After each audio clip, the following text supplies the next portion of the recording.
శ్రీ మాత్రే నమః. ఛానల్లోకి స్వాగతం అండి. ఆహా, అదృష్టం అంటే వీరిదే. 1000 కోట్ల దేవతల అనుగ్రహంతో కన్యా రాశి వారి జీవితంలో ఊహించని అదృష్టం వరిస్తుంది. డిసెంబర్ 23న వచ్చే ముక్కోటి ఏకాదశి తర్వాత ఈ రాశి వారి జీవితంలో అనూహ్యమైన మార్పులు చోటు చేసుకోబోతున్నాయి. అనుకూలమైన గ్రహ సంచారం కారణంగా వీరి జీవితంలో ఊహించని పరిణామాలను ఎదుర్కోబోతున్నారు. ముక్కోటి ఏకాదశి తర్వాత కన్యా రాశి వారి జీవితంలో ఎటువంటి ఫలితాలను పొందుతారు? ఈ సమయంలో మరింత అభ్యున్నతిని పొందడం కోసం వీరు చేయవలసిన దేవతారాధనతో పాటుగా పాటించవలసిన పరిహారాలను గురించి ఈ వీడియోలో వివరంగా తెలుసుకుందాం. కానీ అంతకంటే ముందుగా మీరు కనుక మన ఛానల్ సబ్స్క్రైబ్ చేసుకోకపోయినట్లయితే సబ్స్క్రైబ్ చేసుకుని పక్కన ఉన్న బెల్ ఐకాన్ నొక్కి ఆల్ సెలెక్ట్ చేసుకుంటే మేము ఇలాంటి వీడియోస్ అప్లోడ్ చేయగానే ముందుగా మీకు నోటిఫికేషన్ వస్తుంది. ఈ రాశి వారికి అనుకూలమైన గ్రహ సంచారం వలన అదృష్ట యోగం వరిస్తుంది. వృత్తి వ్యాపారాలలో అనుకూలమైన ఫలితాలను పొందుతారు. వ్యాపారానికి సంబంధించి దూర ప్రయాణాలు చేస్తారు. నూతన వ్యాపారాన్ని ప్రారంభించాలనుకునేవారు వ్యాపారం పట్ల పూర్తి అవగాహన తెలుసుకున్న తర్వాత మాత్రమే ప్రారంభించడం మంచిది. ముఖ్యమైన విషయాలలో అనుభవజ్ఞుల సలహాలను తీసుకోవటం మంచిది. చేతి వృత్తి పనివారు తమ నైపుణ్యాలను మెరుగుపరుచుకుంటారు. దీని వలన వృత్తి సంఘాలలో మంచి పేరు వస్తుంది. భాగస్వామి వ్యాపారం చేయాలనుకునేవారు ఈ సమయంలో జాగ్రత్తగా ఉండాలి. ఆర్థిక లావాదేవీల విషయంలో, వ్యాపార అభివృద్ధి విషయంలో ఎప్పటికప్పుడు పరిస్థితులను బట్టి తగిన ప్రణాళికను మార్చుతూ ఉండటం వలన మంచి అభివృద్ధిని పొందుతారు. వ్యాపార రహస్యాలను ఇతరులకు చెప్పకుండా ఉండటమే మంచిది. ఎప్పటినుంచో గృహాన్ని కొనుగోలు చేయాలనుకునే వారికి ఈ సమయం అనుకూలమైన సమయంగా చెప్పవచ్చు. భూమి లేదా మంచి ఫ్లాట్ ను కొనుగోలు చేసే అవకాశాలు కనిపిస్తున్నాయి. ఈ సమయంలో వీరి ఆదాయం డబుల్ అవుతుంది అని చెప్పవచ్చు. అలాగే వీరి వ్యక్తిత్వం కూడా మెరుగుపడుతుంది. సమాజంలో మంచి గౌరవాన్ని పొందుతారు. బ్యాంక్ లోన్ల కోసం ప్రయత్నించే వారికి కూడా ఈ సమయం అనుకూలమైన సమయంగా చెప్పవచ్చు. పూర్వీకుల నుంచి ఆస్తులు వచ్చే అవకాశాలు కనిపిస్తున్నాయి. నూతన వాహనాన్ని కూడా కొనుగోలు చేస్తారు. అలాగే ఈ సమయంలో స్థిరాస్తుల విషయంలో ప్రయాణాలు చేసే అవకాశాలు కనిపిస్తున్నాయి. కానీ ఈ ప్రయాణాల వలన మీరు ఎంతగానో లాభపడతారని చెప్పవచ్చు. ఉద్యోగస్తులు ఈ సమయంలో కొన్ని విషయాలలో జాగ్రత్తగా ఉండాలి. ముఖ్యంగా సహోద్యోగులతో మాట్లాడేటప్పుడు జాగ్రత్తగా మాట్లాడాలి. ముఖ్యంగా మీ దగ్గర లేని వ్యక్తి గురించి మాట్లాడటం వలన మీరు ఇబ్బందులను ఎదుర్కొనే అవకాశాలు కనిపిస్తున్నాయి. కనుక ఎవరైనా మాట్లాడుకునేటప్పుడు మధ్యలో జోక్యం చేసుకోవటం వలన మీ దగ్గర లేని వ్యక్తుల గురించి మాట్లాడటం అంత మంచిది కాదు అనే విషయాన్ని గుర్తుంచుకోవాలి. మీరు అనుకున్న పనులు సకాలంలో పూర్తి చేయటం వలన పై అధికారుల నుంచి మంచి ప్రశంసలను అందుకుంటారు. మీరు అనుకున్న ప్రదేశానికి ట్రాన్స్ఫర్ అయ్యే అవకాశాలు కనిపిస్తున్నాయి. ట్రాన్స్ఫర్ పొందిన ప్రదేశంలో నూతన వ్యక్తుల పరిచయం వలన మీ జీవితంలో కొన్ని మార్పులు వస్తాయని చెప్పవచ్చు. దీని వలన మీ భవిష్యత్తుకు మంచి పునాది కూడా ఏర్పడుతుంది. ఈ సమయంలో ఈ రాశివారు ఆరోగ్యం విషయంలో జాగ్రత్తగా ఉండాలి. ఏవైనా అనారోగ్య సమస్యలు అనిపించిన వెంటనే డాక్టర్ని సంప్రదించడం మంచిది. ముఖ్యంగా ఈ సమయంలో చర్మ సమస్యలు వంటివి వచ్చే అవకాశాలు కనిపిస్తున్నాయి. చర్మ సమస్యలు వచ్చినప్పుడు తగిన జాగ్రత్తలు తీసుకోవటం మంచిది. ప్రతిరోజు ఉదయాన్నే లేచి యోగా వ్యాయామం చేయటం వలన ఆరోగ్యం మరింతగా మెరుగుపడుతుంది. ముఖ్యమైన విషయాల్లో నిర్ణయాలు తీసుకునేటప్పుడు కుటుంబ సభ్యులతో కలిసి చర్చించడం మంచిది. మీరు చేసే ప్రతి పనిలో కుటుంబ సభ్యుల యొక్క మద్దతు లభిస్తుంది. ఈ సమయంలో ప్రారంభించిన పనులు అన్నింటిలో మంచి విజయాన్ని అందుకుంటారు. దీని వలన మానసికంగా ఎంతో సంతోషంగా ఉంటారని చెప్పవచ్చు. విద్యార్థులు ఈ సమయంలో అనుకూలమైన ఫలితాలను పొందుతారు. విదేశాలలో చదువుకోవాలని ప్రయత్నించేవారు కూడా ఈ సమయంలో మంచి ఫలితాలను పొందుతారని చెప్పవచ్చు.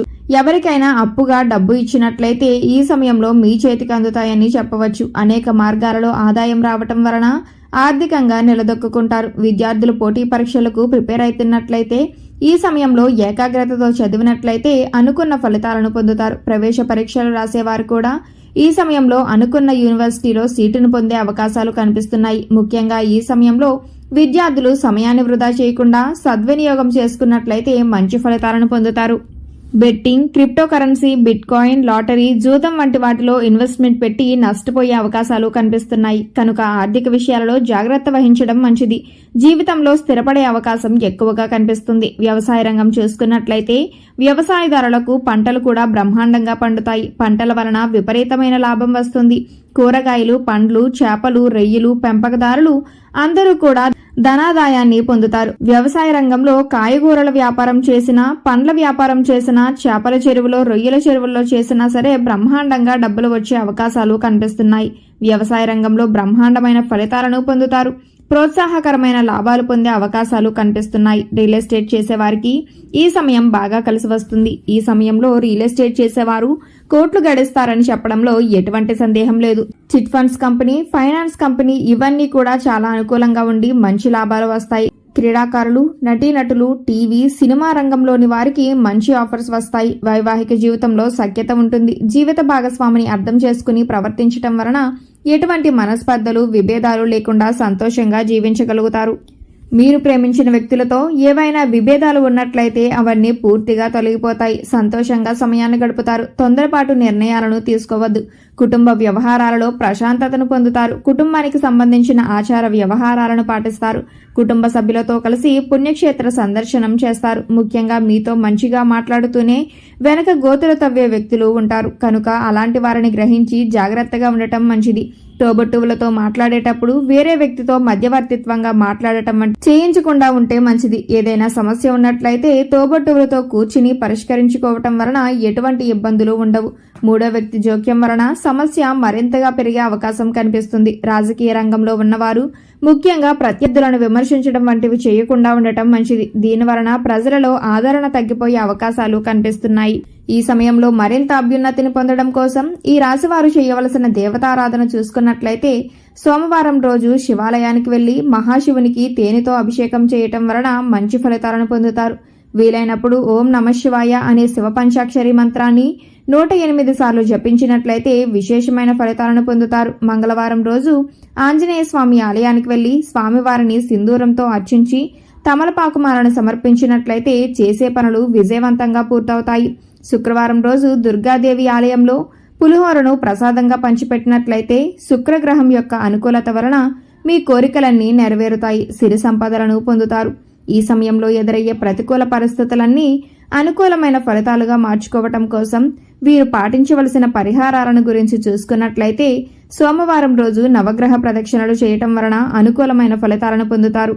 వీలైనప్పుడు శుక్రగ్రహ స్తోత్రం చదువుకోవటం వలన వీరికి అనుకూలమైన ఫలితాలు కలుగుతాయి. మంగళవారం లేదా శుక్రవారం రోజు ఇంట్లో ధూపం వేసి 21 తమలపాకులను తీసుకుని వాటిని శుభ్రంగా కడిగి గంధము మరియు కుంకుమతో బొట్లు పెట్టి వాటితో గుమ్మానికి తోరణాలుగా కట్టినట్లయితే మీ జీవితంలో అనుకున్న లక్ష్యాలను సాధిస్తారు. ఈ విధంగా 11 వారాలు చేసినట్లయితే మీ కోరికలన్నీ నెరవేరుతాయి. వీలైనప్పుడు పేదలకు అన్నదానం చేయటం వలన పుణ్యకర్మలను పొందుతారు. సో చూశారు కదండి, ముక్కోటి ఏకాదశి తర్వాత కన్యా రాశి వారి జీవితంలో ఎటువంటి ఫలితాలను పొందుతారు. ఈ సమయంలో మరింత అభ్యున్నతిని పొందడం కోసం వీరు చేయవలసిన దేవతారాధనతో పాటుగా పాటించవలసిన పరిహారాలను గురించి ఈ వీడియోలో వివరంగా తెలుసుకున్నాం కదా. ఈ వీడియో మీకు నచ్చినట్లయితే లైక్ చేయండి. మీ ఫ్రెండ్స్ అండ్ ఫ్యామిలీ మెంబర్స్ లో ఎవరైనా కన్యా రాశి వారు ఉన్నట్లయితే వారితో ఈ వీడియోని షేర్ చేసుకోవడం మాత్రం మర్చిపోకండి. ఇప్పటి వరకు మీరు కనుక మన ఛానల్ సబ్స్క్రైబ్ చేసుకోకపోయినట్లయితే సబ్స్క్రైబ్ చేసుకుని పక్కన ఉన్న బెల్ ఐకాన్ నొక్కి ఆల్ సెలెక్ట్ చేసుకుంటే మేము ఇలాంటి వీడియోస్ అప్లోడ్ చేయగానే ముందుగా మీకు నోటిఫికేషన్ వస్తుంది. మరో చక్కటి వీడియోతో మళ్ళీ కలుసుకుందామండి.